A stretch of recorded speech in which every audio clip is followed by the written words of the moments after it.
excuse me, on the left over here, we have individuals who are religious fundamentalists, religious fanatics, and this is the expression, RT-PCR, real-time PCR expression of the VMAT-2 gene.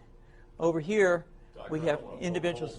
So let me complete. So over here, we have individuals who are not particularly fundamentalist, not particularly religious, and you can see there's a much reduced expression of this particular gene, the VMAT-2 gene.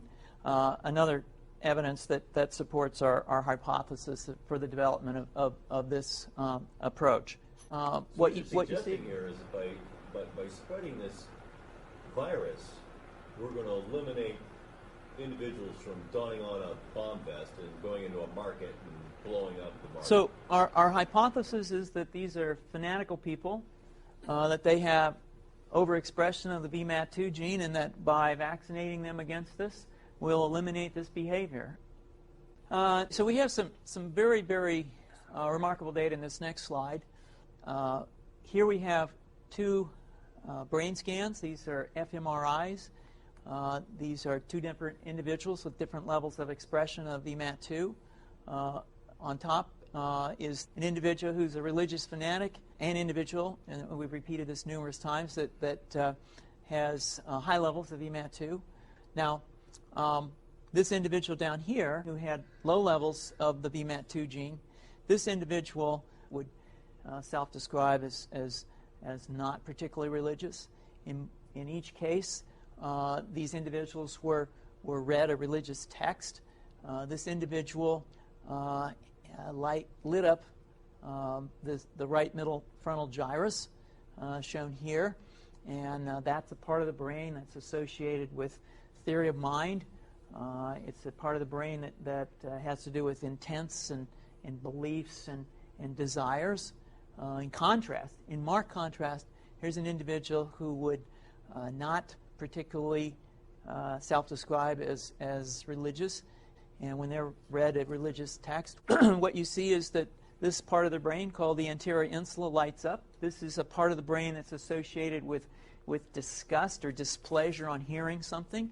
So you're suggesting I take a CT scan with me when I'm evaluating people to determine whether I put a bullet in their head? So the data that I'm presenting here supports the concept that we're proposing, and I think that we would not propose to do CT scans or fMRIs on individuals out in the hinterlands of Afghanistan. The virus would immunize against this VMAT-2 gene, and that would have the effect that you see here, which is it's essentially to turn a fanatic into a normal person. And we think that will have major effects in the Middle East. How would you suggest that this is going to be dispersed? The aerosol?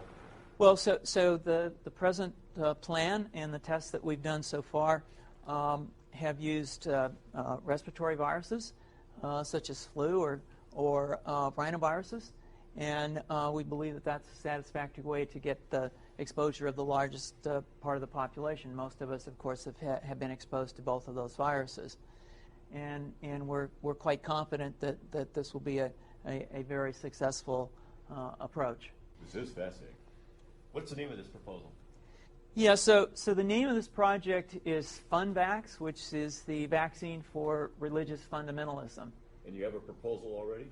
The proposal has just been submitted, and I think that the data that I have shown you today would support the development of this project, and we think it has great promise.